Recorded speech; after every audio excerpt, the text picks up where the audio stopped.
Hey, folks, we're back. Welcome back. Season 8, Episode 19, titled Buckle Up for Anything But Winning Hockey. Because that's what's going on in Chicago Blackhawk land right now. We came off the Four Nations Cup. Everyone was dazzled. It was the coolest thing ever. And now we're back to watching the Chicago Blackhawks lay eggs every single night because they are bad at hockey right now. And so we're sad. We're melancholy, if you will. But we're the hat gang tonight. We're still repping some Blackhawk gear. Sean's wearing a hat that we can't quite identify. I'm sure he'll tell us. Yep. Go ahead. It's the El Paso Diablos, a defunct minor league team.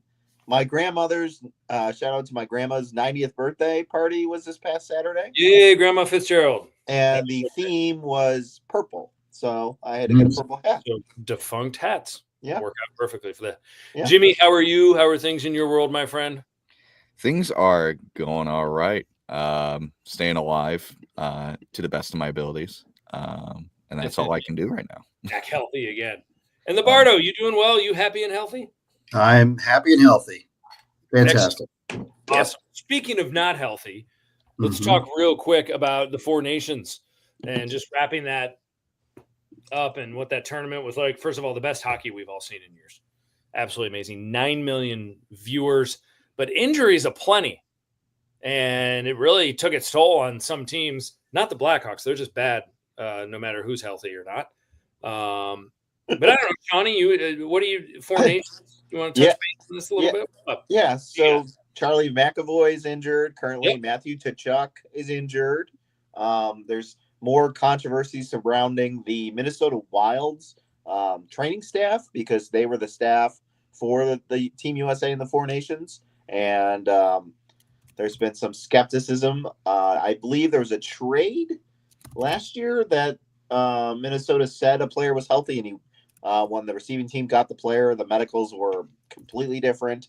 So Minnesota's team. Oh, we know who that player is. Oh, it was Pat Maroon. It was Pat Maroon, yeah. Yeah, it was a Pat Maroon Boston trade. That was the big hiccup that had that trade get really flummoxed, but it still went through.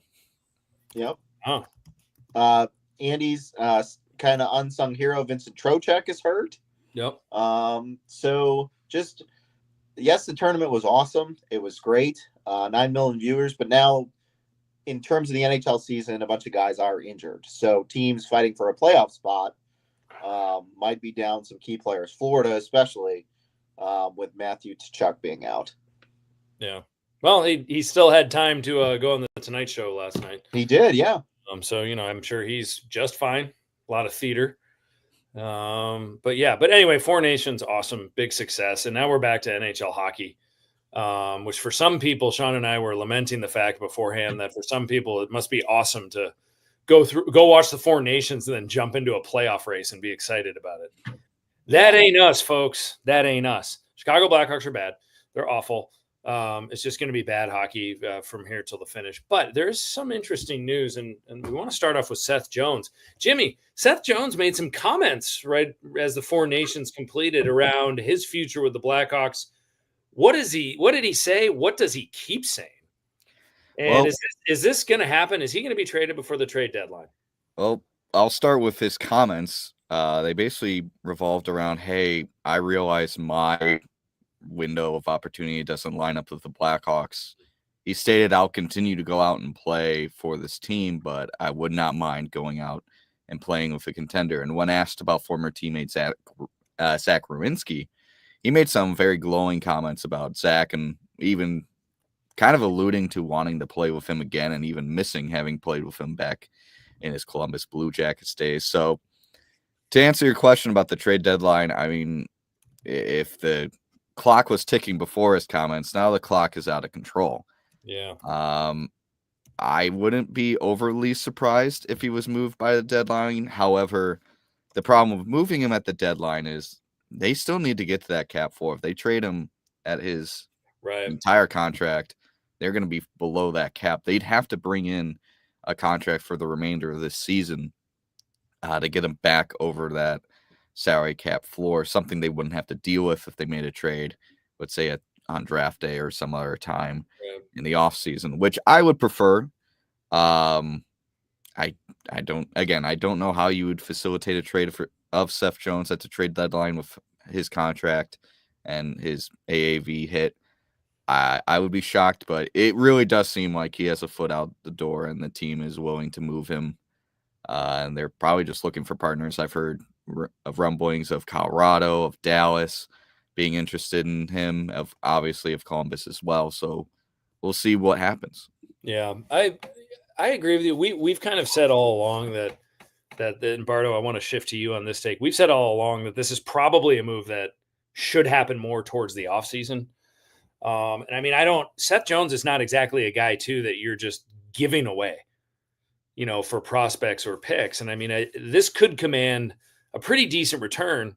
And Ben Pope wrote an article today that you actually, if you trade Seth Jones right now, you need to backfill it not only with some salary, but a pretty darn good player too, before the kids are ready. Bart, are you picking up what Jimmy's saying? You starting to prefer that this might be a more draft era move, draft timing move? Yeah, I think it's look. It would, like what Jimmy said. It wouldn't be a surprise if he was dealt the next couple of weeks. But then, what do you do next? Do you take on a big salary? Do you backfill in the off season and free agency?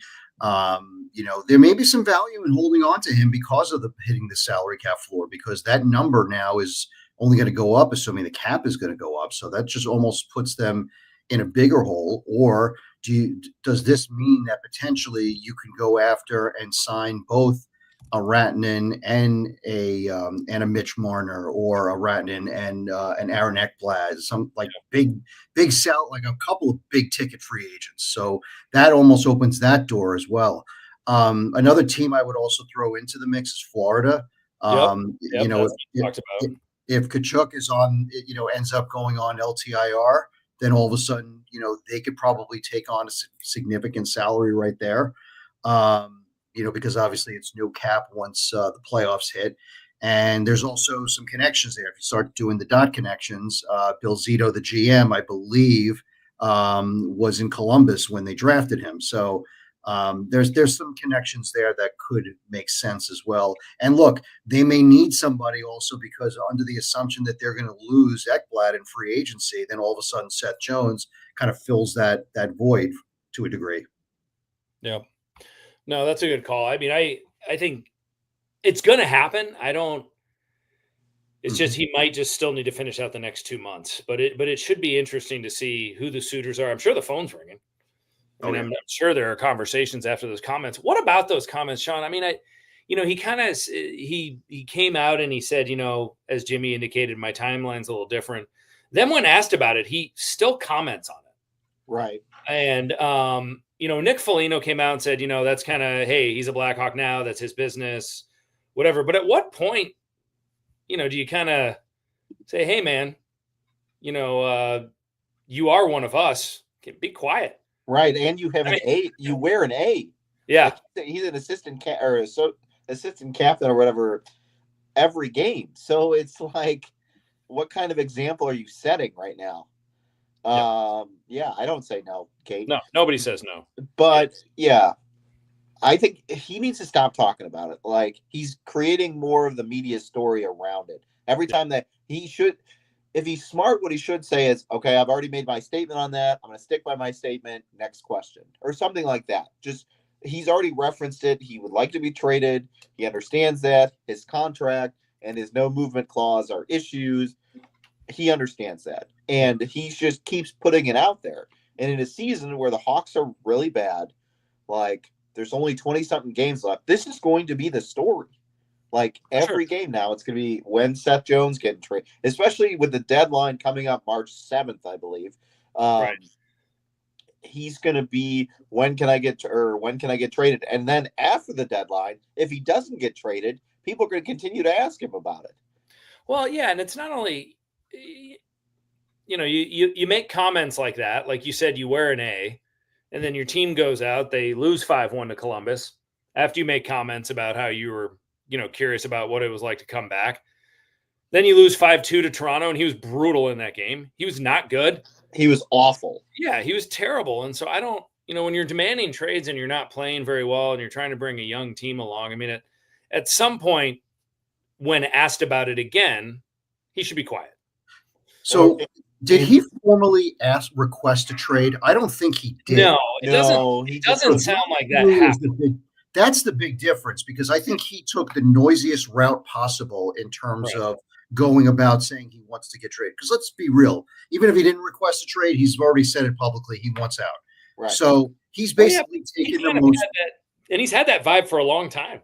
Correct. And he's taken the noisiest and most team distracting way to approach this process. Yeah. If he had just gone into management and said, I'm requesting a trade, eventually that gets leaked out by the media. He can ask it. They can basically train him on how to answer the question. But instead, now he's basically, going on and just spewing bullshit, and it's just creating distractions. Yeah. We got the E rating on Applecast for that one. That's good. Explicit language. B5. Yeah, B5. But no, but to your point, and then he makes all these comments, and then it comes out that he has not submitted a 10-team list. Nope. He hasn't list anybody, and he hasn't demanded a trade. So it's one of those. To your point, Bardo, it might have gone over a little bit better if it was just someone on Twitter reporting rumors are Seth Jones has requested a trade. Right. And that's it. Yeah. Which would have, like you said, which would leak out at some point, but I don't know. Every time he asks with a microphone in front of his face, being more than happy to comment on it. Yeah. And there's a part of me that appreciates the candor. There's a part of anyone who understands. I mean, he was sold by Stan Bowman that they were not going to be doing a heavy rebuild, and he thinks he's coming in being the top defenseman and they're doing a soft rebuild and they're going to be competing. And then all of a sudden Stan Bowman's fired and they blow it up. Right. That's not exactly what he thought that he was getting into, but and I'm pretty sure I've referenced it a couple times. I don't think he wanted to be traded. I think Columbus just didn't want to pay him. Yeah, because he was traded with 1 year left on his deal to the Hawks, and I think that's also why the rumors of him going back to Columbus, because the general manager is the one who traded him, and he's not there anymore. The general manager who traded him the first time, I think, is out in Columbus. So interesting. So there, he could go back theoretically, and I think also think about it. Seth Jones has had media scrutiny on him his entire time in Chicago. Yeah, he's a former professional athlete's son, Popeye Jones, so he had that kind of scrutiny coming out. And then he played in a market, Nashville, which yes, they're hockey crazy, but it's not Chicago, it's not New York, it's not the Canadian market. And then he goes to Columbus. Same thing, smaller market, not one of the big ones. Now he's here in Chicago. He's an overpaid defenseman. The team's not good. He's been sold a bag of goods by a GM who's no longer here. Mm-hmm. So I could see him wanting to be out and going to a smaller market again, going to a Columbus, a Colorado, someplace where he can just be one of the guys and fit in. I don't think he wants the limelight. Well, he's not a number one defenseman. No. Anymore in the NHL. He's being paid like he's a number one. His salary will be a little bit cheaper when the salary cap moves up next year, and hopefully it'll be more palatable. Yeah, it might be helpful to move considering how much they may or may not eat. But I don't know. He's out of town. I mean, it's happening. He's going to be moved, and that's that. At some point, let's just hope that Kyle Davidson doesn't rush it. And Jimmy, I don't think enough people fully understand what you mentioned and your take about hitting the salary cap floor. I mean, if you don't want to take on a tough contract, then you don't move him now. No. Yeah, because you're going to spend big. We're all thinking they're going to spend big in free agency. They have to spend big. So that's going to take up his spot at least, if not, like Bardo said, another big contract to Ekblad or Marner and Rantanen or somebody like that. So they're going to get big contracts in, so they should be secure and meeting the floor. That's the reason why they've kept him the last 2 seasons too, is because they needed that big contract to reach the floor. Yeah. Cool. All right. Let's move on. I'm going to go straight to Jimmy on this one too, if that's okay with you, Jimmy. That's fine. I like talking. Awesome. Lukas Reichel was benched halfway through the game against Toronto the other night on Sunday night. And he was benched, and when it kind of hit the Twitter wire, it's like, hey, Lukas Reichel hasn't been on the ice since halfway through the second period. People went, oh, is he hurt? What's going on? And Anders Sorensen was interviewed after the game and said, Reichel, when he was asked, Reichel didn't play, said, yeah, we didn't like his game tonight. And now he's a healthy scratch when the Hawks play Utah in less than an hour. And he's out of the lineup. And Anders Sorensen was asked about that. And he said, yeah, that's between him and me. That's between us. We're not going to get into that. Jimmy, what's going on here? And you were someone who was surprised, saying, whoa, I thought he was skating pretty well tonight. And I think a lot of people thought that way. I mean, we talk endlessly about his production. I mean, I don't think anyone on this pod is in love with Reichel, myself included. Jones for Carlson. Yeah, sure, whatever. Awesome. But get back on topic. Lukas Reichel, I mean, his production isn't great, but it just, you get this feeling that maybe it was an effort thing that Sorensen said, which I don't know. Every time, the thing I can't really get Reichel on is his effort. He seems like he tries. Yeah. He doesn't have the skill to go with the effort. And I think my biggest thing was just you're replacing him with Kurashev. Like, if you have a problem with his physicality as a fourth line center, you really think Kurashev is going to come in and start throwing bodies? Like, what are we talking about here? I thought Doc replaced Reichel in the lineup. Kurashev was in the lineup the other night, so Doc replaces Reichel. Oh, well, usually but they're putting Kurashev on that. They're putting Kurashev on the Maroon Smith line. Was on. Yeah, so that's I know where Reichel always plays. I don't know. I've talked about being unimpressed with his output. I have not been unimpressed by Reichel's effort. And if this is an effort issue, I disagree with Sorensen. We still haven't heard what his reasoning is. I can only assume it's an effort thing. I'm a little perplexed. I kind of disagree with this move. I thought Reichel's effort was fine. He's just not putting up points. Yeah. And again, to kind of backtrack, if it's an effort thing, Kurashev, does he put in more effort than Reichel? And if it's a scoring output thing, Kurashev's just as bad, if not worse, than Reichel in terms of output. Yeah. I can't really wrap my head around this. I don't know what Reichel did. Maybe he said something on the bench that Sorensen. Yeah, maybe he did. Maybe Reichel said something on the bench, and Sorensen's like, that's unacceptable, and we just don't know about it. Yeah, we don't know what we don't know. Yeah. If that's the case, I'll rest my quarrel of this, but based on just as a fan, I don't really understand quite what this move is. Kurashev isn't great. You're not getting an upgrade from Kurashev compared to Reichel. Personally, I take Reichel over Kurashev any day. So I'm shocked. I'm as shocked as anyone. I'm trying to wrap my head around it.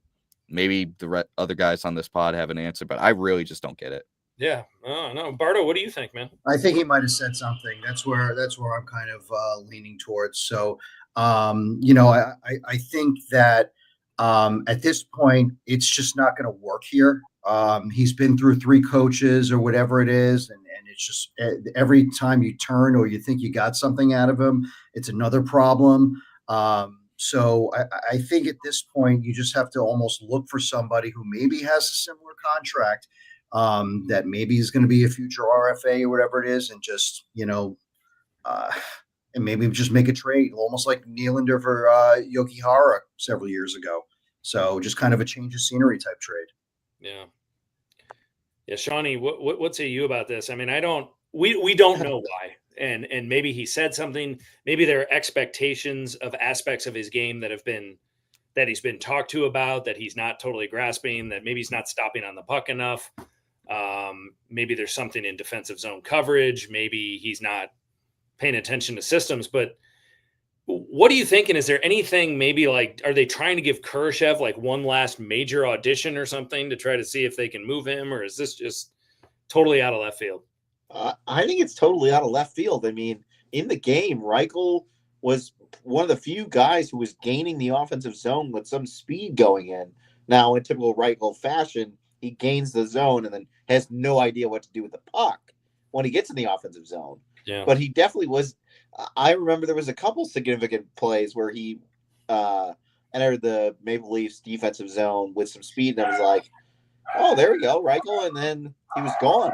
So I don't know what the issue is. I think ultimately, it's Lukas Reichel was a first-round pick who should have been drafted in the second round, so he's never going to live up to the status that he was, and I think it's time to move on. I think Sorensen is also trying to get the most out of him to be a complete player, like he did at Rockford, and he's not seeing that in the NHL, so they just decided not to play him. And who knows it's more Reichel drama to get the Reichel apologists and Reichel army ginned up about this, because some people think Reichel can do no wrong. And I hate to break it to you, Reichel's not very good.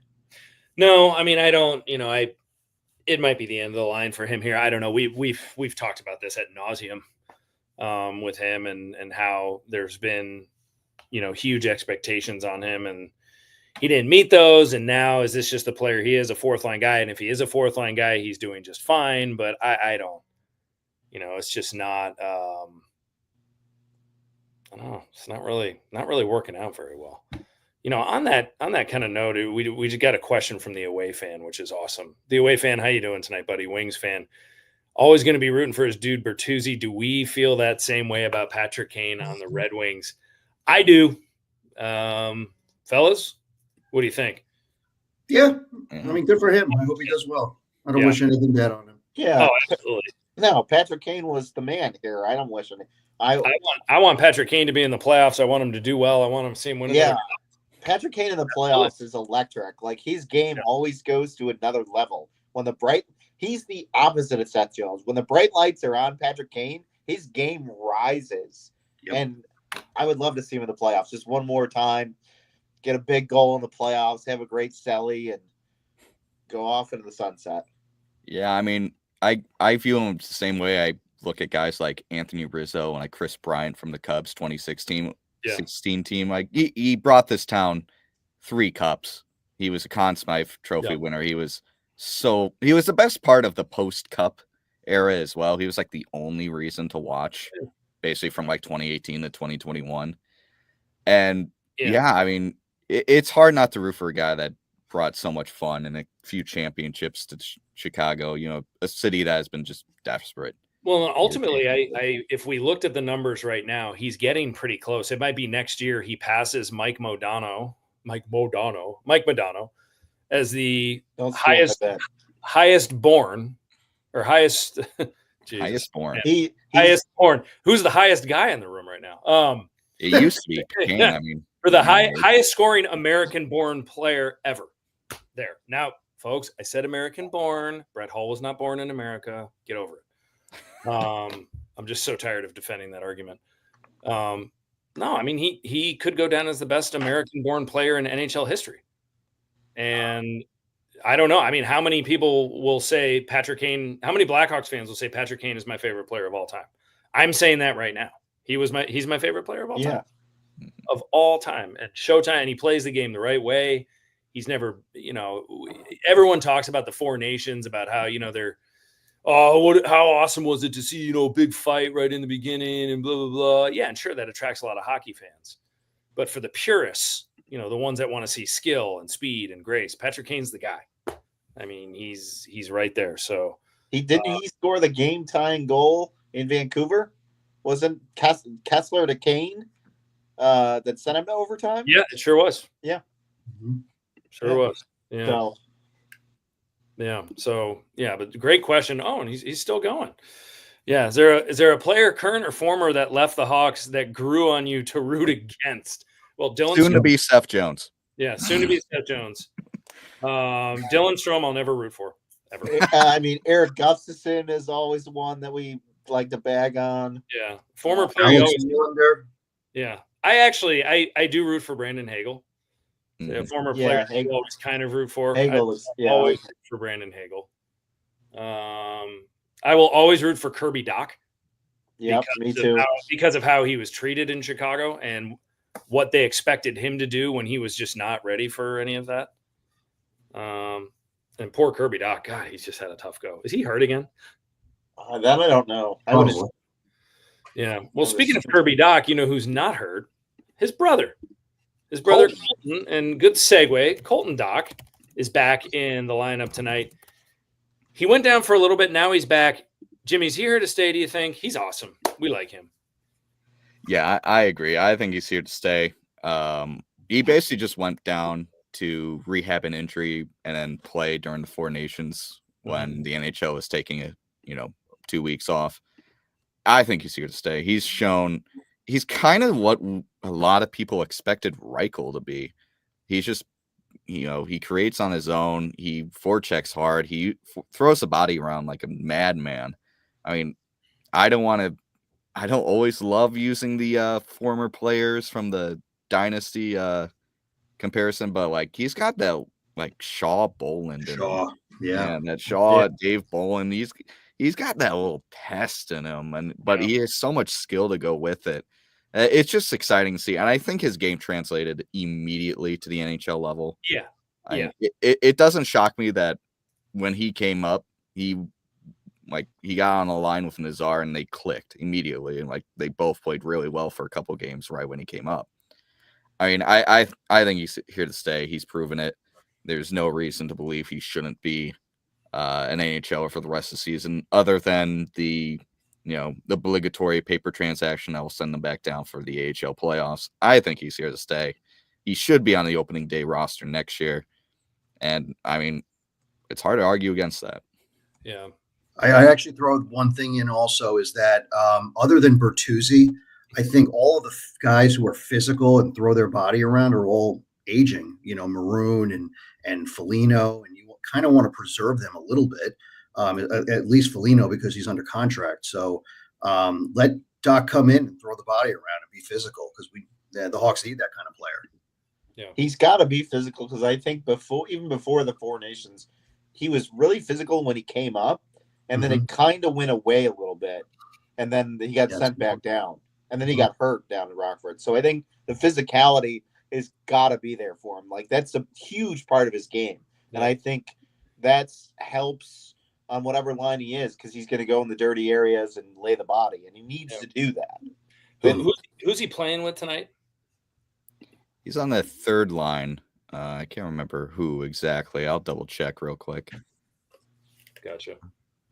And it's still first line is still Bedard, Donato, and Slaggert.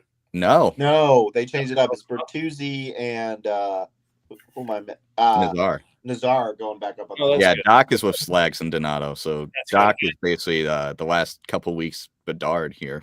Yeah, I don't know if they had Donato with Bedard, to try to pump Donato's tires to make him better trade bait, but Bedard can't be on a line with Donato and Slaggert. This kid needs line mates so badly. I think the worst thing that happened to Bedard and Donato was the Four Nations break.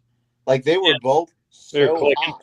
Bedard had points in 20 and 21. Donato was white hot, like hotter than burnt toast. And then the Four Nations happened, and they've been as cold as ice.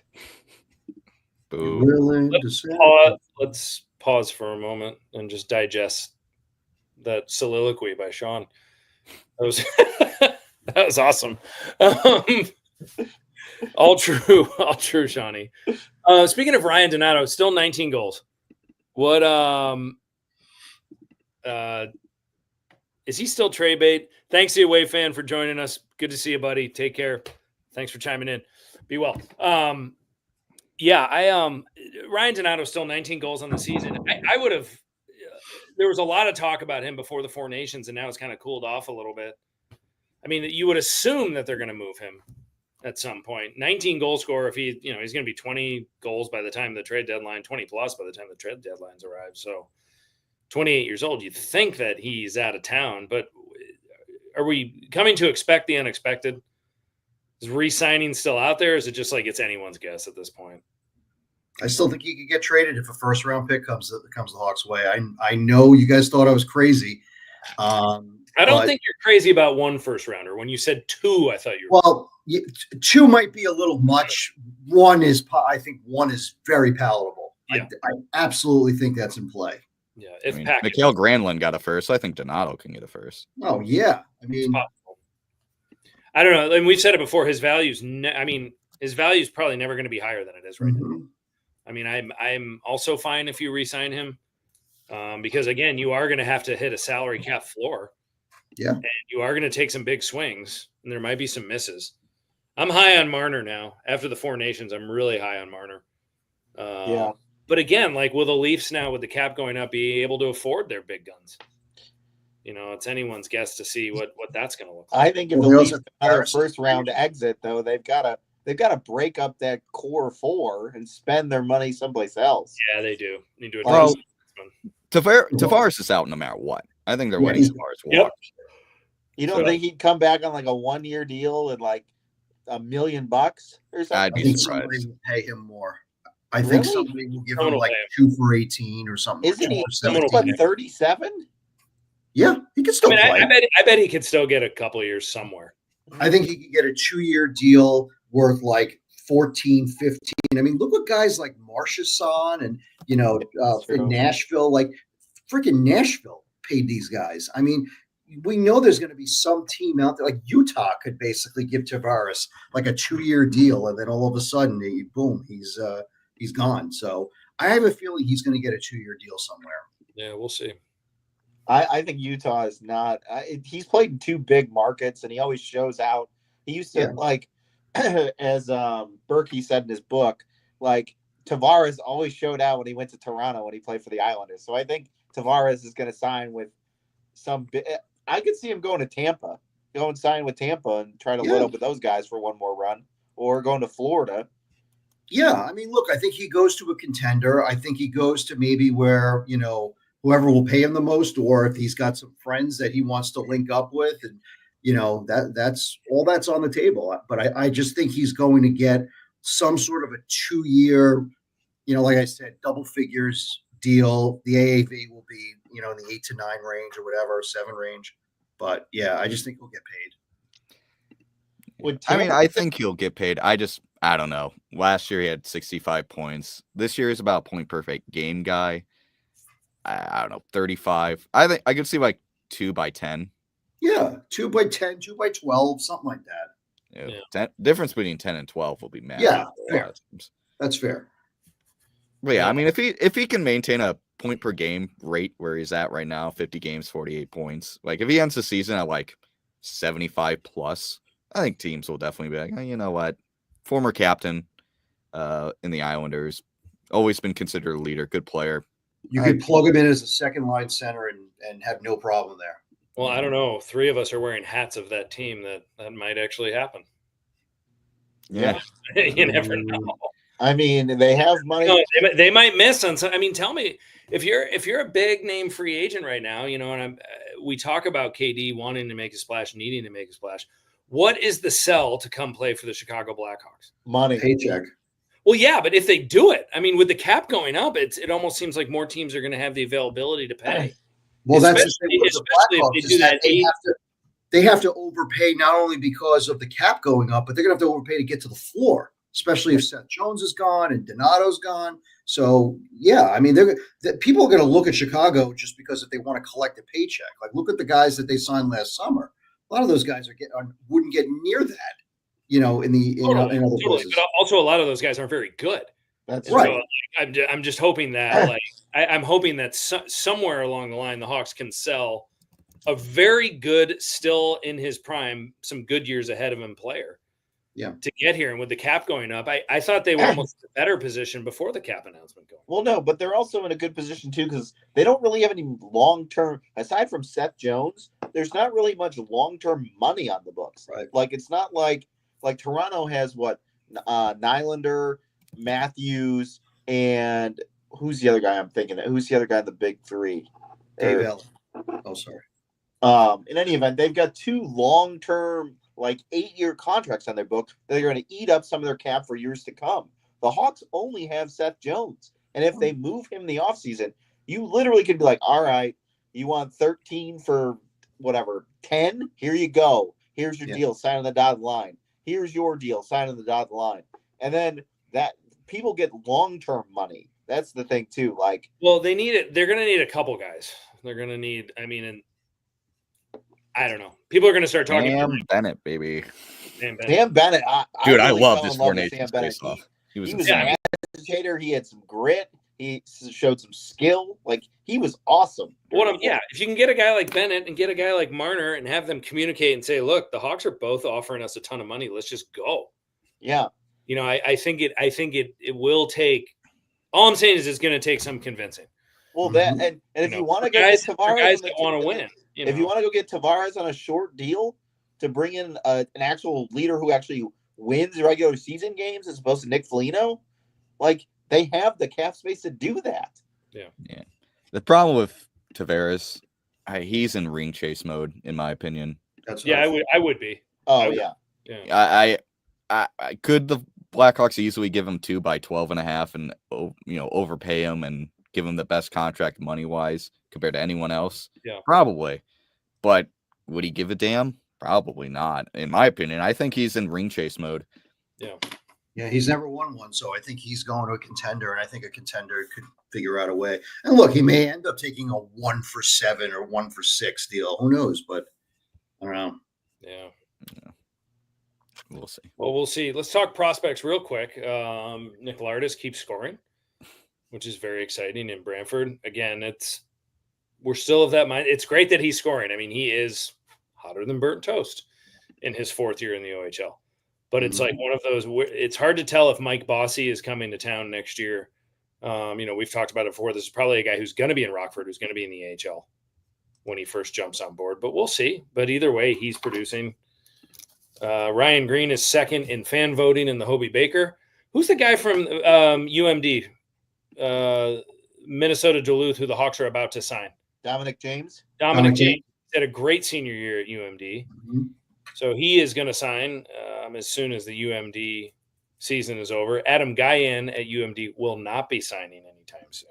No. That kid might be in college for 4 years. He has a lot of work ahead of him. Yeah. And then Jimmy, our buddy Levshinov, got a little mini suspension there. Cool. What did he do? It doesn't help that Fensori is such a diminutive human being. If he was an average human size, it would have got hit in the collarbone. But since he's so short, Levshinov may have cross-checked him in the jaw. Yeah. Just saying, it wasn't pretty. You could tell by the replay too. He Levshinov went, I really got this guy in the jaw. Yeah. And he got a game misconduct. He was ejected. Then he got suspended 1 game. I'm against it. Put him back on the ice. Boo suspensions. Boo. I mean, my boy, he did nothing wrong. And then he'd get his 10-game suspension reduced to 8. Yeah. And then he could get it reduced again. Oh, sorry, Ryan Hartman. Do you think he could get his suspension moved down to a period? Just first period. Yeah, first period he can't play. It's kind of like college football. Johnny Manziel couldn't play the first half. Yeah, like college football, players can't play a half because of the targeting penalty.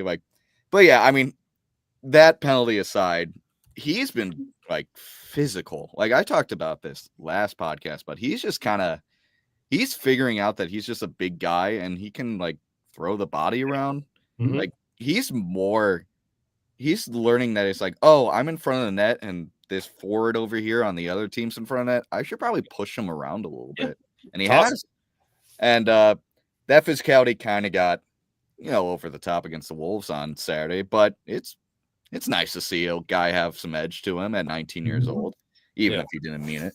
But yeah, 1 game suspension. Free Levshinov. He did nothing wrong. That's just some old school hockey. Come on, let him play. Yeah. But yeah.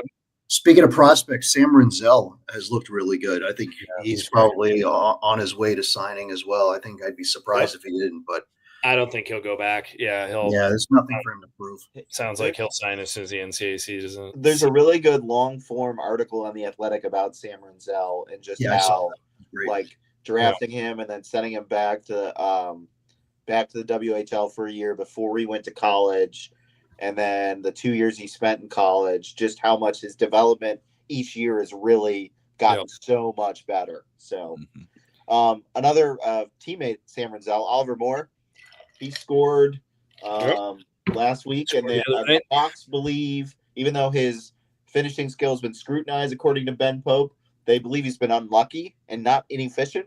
So his numbers might be down in terms of like goals and stuff like that, but they think he's just having some bad puck luck. So, yeah, and we might see him this spring too. Very exciting. Yeah, should be good. Should be good. Real quick, look around the league. Alex Ovechkin is getting very close. Mm-hmm. Did you guys know this? The only team in the NHL not to have anybody in the Four Nations was the Washington Capitals. Really? They had no player in the Four Nations tournament. All the good players are everybody this weekend. They waxed everybody, and Ovechkin had that hat trick. They're pissed. Yeah. Yeah, I mean, Logan Thompson should have probably been on Team Canada with how he's playing. John Carlson should have been on USA. I'm surprised. Yeah. Yeah, this is Dylan Strome shouldn't have been on any team. Correct. You have an axe to grind, and you like the chance to do it every time you get. Every chance, every single one. Correct. Yep. All right, folks. Let's do our trivia. Ready? This is a fun one, hard one. Oh boy. Yeah, I'm gonna tweet it as well because that makes it even more fun. All right, so there's 48 members of the NHL 500 goal club. 48 players have scored 500 goals or more in the history of the NHL. There are 7 of them that at one point in time played for the Chicago Blackhawks. Mm-hmm. So you can name all 7. 5 achieved this feat while wearing a Blackhawk jersey. 2 did it when they were on other teams. And it was after their Blackhawk career. Who are the 7? And can you name the 2 who did it in other jerseys? And who are the 5 that did it in Blackhawk jerseys? And there's one of the 5 where it's just like, huh? Can I give the hard one? Yeah. Peter Bondra. Yeah, nice. Wow. Bardo. Peter Bondra. Yeah, was it 2005 he scored his 500 that team goals was with so Blackhawk? bad. Oh, wasn't that with Wow, so the hard part's over, folks. Bardo nailed it. Didn't All even right. take a second. You all saw my hands up here. There you go. 6 more. I mean, there should be 3 of these you guys should get, being Blackhawk fans. I think Hosa's an obvious one. There you go. All right, Hossa. 2 down. Hossa and Bondra did it in Blackhawk uniforms. Nikita. All right, there's one more. Hull. Bobby. Hull. So there's 4. There's 3 more. One more did it in a Blackhawk uniform. I was at the game. So he's not that old. And then 2 more who have done it, who played for the Blackhawks, but did it in different jerseys. Roenick. Roenick did it as a member of the San Jose Sharks. Yep. So there's 1. So there are 2 more. Man, these ones are tougher than Bondra. Steve Larmer. Steve Larmer, no. He's where plus he's 400. Yeah. 2 more. I feel like the easy answer would be Patrick Kane, but I'm hesitant. No. He hasn't done it yet. I know. That's why it feels easy, but it's like he's not it's quite coming. there. He'll probably reach 500 goals. He'll probably be the 8th on that list. Okay, so 1 was a star in the NHL in the 70s. 1 was a star in the NHL in the 80s. Doug Gilmour. Nope. Chris Chelios. Nope. Nah, All right, more hints. We got to do more. Hold on, we got a comment that guessed one. You want to see what he said? Oh, what does he got? Oh, yeah, he got it. Michel Goulet. Wow. Aaron Goldschmidt. Great guess. That's Way it. to go, Aaron. Yeah, Aaron's at his computer. Not to be confused with Cheater, Robert. Aaron. All right, Not to be No cheating. confused with Michel Robert Goulet. That was Goulet. in February of 1992. Michel Goulet scored on a breakaway against the Calgary Flames. I was at that game with my buddy Alex. It was awesome. I was 13. So there's one more 500 goal scorer that wore a Blackhawk uniform at one point. He's a star in the NHL in the 70s, and at one point was a Blackhawk. Part of one of the more controversial. Phil Esposito. Phil Esposito. Yeah. Here it is. Yes. Bardo. It was Aaron one. Goldschmidt. Yes, the Rink alum. He's back, ladies and gentlemen. He's listening to the show. So 7 500 goal scorers of the 48 in the NHL played for the Blackhawks at one point in time. Bobby Hull. Yep, that's right. Aaron Goldschmidt. No. Bobby Hull, Stan Mikita, Peter Bondra, Michel Goulet, Marian Hossa, Jeremy Roenick, and Phil Esposito. Nice. Very cool. That was a fun one. That was a good one. Hooray. Hooray. Bardo, great job with the Bondra. That was the one I thought would stump people. Yeah. Good job, Aaron, getting the Michel Goulet. Forgot Not about Robert. him. Not Robert Goulet. Quebec. How about this one? I love it when you call me Big Papa. Well, anyway, folks, the Blackhawks are scheduled to lose in about 10 minutes and against the Utah Hockey Club. Let's hope that at least the kid, number 98, has a big night tonight, because I think that, as Jimmy does very well, and I appreciate you, Jimmy, when you do this anytime. We know that the Hawks aren't going to do well, but anytime Bedard gets a point, we get a message. Bedard point. W in my book. Yeah. So, good call. Oh, that's a good one. Yeah. Yeah. Goldschmidt, I Aaron. think That's, Bernie Nichols. That's close. Yeah. So he must have just been short. So Yeah. he's not on the 500 list. How many did he have? I'll look that up. Yeah. I think he had 4s. Bernie Nichols has 470. Oh, wow. man. It's higher than I thought. Yeah, but that's a really good call. That's a good one. Yeah, so the 400 club would be Bernie Nichols. It would be of the likes of Steve Larmer and Kane, obviously. Kane, Tony Amani. He had over 400. We are taking listeners' question. Yeah. I know you're a first-time listener, long-time caller, so come on in. What was Doug Gilmore's final numbers? I don't know. Let me give you that. 300s. I don't know. Maybe he Doug was... Gilmore, 450. Wow. Oh, wow. More than I thought. Pretty Kane close. is 15 away. Yeah. Wow. 485. Speaking of old Blackhawks, if you guys want to listen to Pat Foley and Eddie O call the Stadium Series game, it'll be on Sirius XM Radio. Are they really? Yeah, they're going to do it for USA Hockey on Sirius XM Radio. So Columbus at the Horseshoe, Pat Foley and Eddie O on Sirius XM. Ooh, I'm going to put it on the TV, put it on mute, and get my radio out. Yeah. Awesome. Nice. That's it. Now that's an idea. Oh, yeah. Mm-hmm. Good idea. Yeah. Well, folks, thanks for joining us. If you aren't tuning into the Blackhawks game and you have White Lotus on recording, that's also a good option. But yeah, I don't know. Maybe we'll have an entertaining hockey game from the boys in red, white, and black at some point. If not, hold on a little bit and, maybe help will be on the way. But we do have one more question before we go. What's the scouting report on Ethan Del Mastro? Really like his game and hope he can be a starter long term. I'll hang up now. Del Mastro's been good.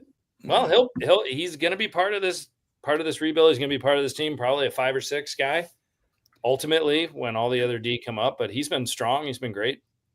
Yeah, I think Wyatt Kaiser watching him for Rockford all year and a little bit of the Blackhawks this year. His big thing, he's just bigger. He's just bigger than most defensemen. He's 6'4", over 200 pounds. Like, he's that perfect physical presence on your bottom pairing that an NHL team would, die for a young guy. Mm-hmm. And the biggest thing I would say comparison to this year compared to last year, obviously AHL All-Star. He did put a decent amount of points out there, 37 points in 69 games. In the AHL last year, Rockford Ice Hogs All-Star. This year, point production kind of dropped. Only 8 points in 42 games in Rockford. So far, only 1 point in 7 games in Chicago. But that's not where his value comes from. His value is definitely on the defensive side of the ice. He's way more physical than a guy we've had for most of the season. Wyatt Kaiser. He's just going to get into the dirty areas, almost kind of like Colton Dock, kind of the defensive version of Colton Dock. Kind of plays a very defensive heavy game, very comfortable on the penalty kill. That's where his value comes from. Yeah. Our good friend Jeff Oz called him prime Michael Roosevelt. Yeah. Michael Roosevelt is a Hall of Famer compared to him. I would say he's more Neil Wilkinson and Rob Zettler combined. Rob I Zettler. see myself out on that. That's a good one. But yeah, you could do a lot worse than a prime Ethan Del Mastro. Like, if he hits kind of what we're expecting him to be, he could fill in that third pairing and flirt with getting a second pairing if a guy's injured. Like, he's going to make eyes at the second pairing. Got it. Yeah, that's about it. Like, if Korch goes down, like let's say Korchinski in 2 years is settled into that second pairing. Let's say he's going down a week or two. You could trust Del Mastro in that second pairing role for a week or two. That's kind of the upper echelon of what I would see Del Mastro is. And Wyatt Kaiser, I think, against the Wolves on Sunday, I know the Ice Hawks were terrible. Wyatt Kaiser was especially terrible, and I think he punched his ticket as an AHL depth defenseman for the rest of his career. Yeah, I don't know if Wyatt Kaiser's ever gonna resurface. He was awful against the Wolves on Sunday. I mean, he's not. I'd love to see growth in his game, but it's hard to see at this point. Yeah, he's buried on that third pairing down there. That's it. They're keeping him away from guys like Levchinov and Korchinski in terms of pairing. If that just shows you how. Yeah, that says a lot. Yeah, how they don't really trust him anywhere higher than just pairing him with what's his name? Austin Strand, I believe his name is, number 48. Like, they don't trust him above that. Got it. So again, this group definitely feels vindicated for not liking Wyatt Kaiser based on what we've seen. Yeah, well, no, I think it all goes back to when last year Ben Pope was pumping his tires and Wyatt Kaiser, this is a big deal, and everyone was watching him going, "What are you talking about?"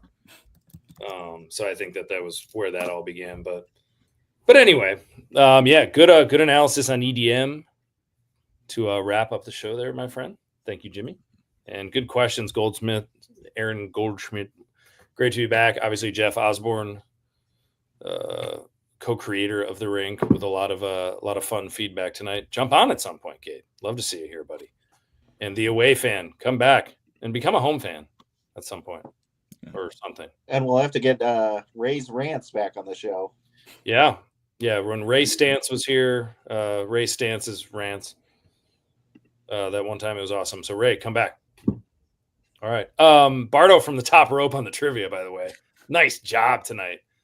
And only a couple hints out there, but everyone got it done. Good work. All righty. Well, thanks, guys. Good to see you all. And Chicago fans, stay true to the game and hope one day we'll turn it around. Have a good night, everyone. See you.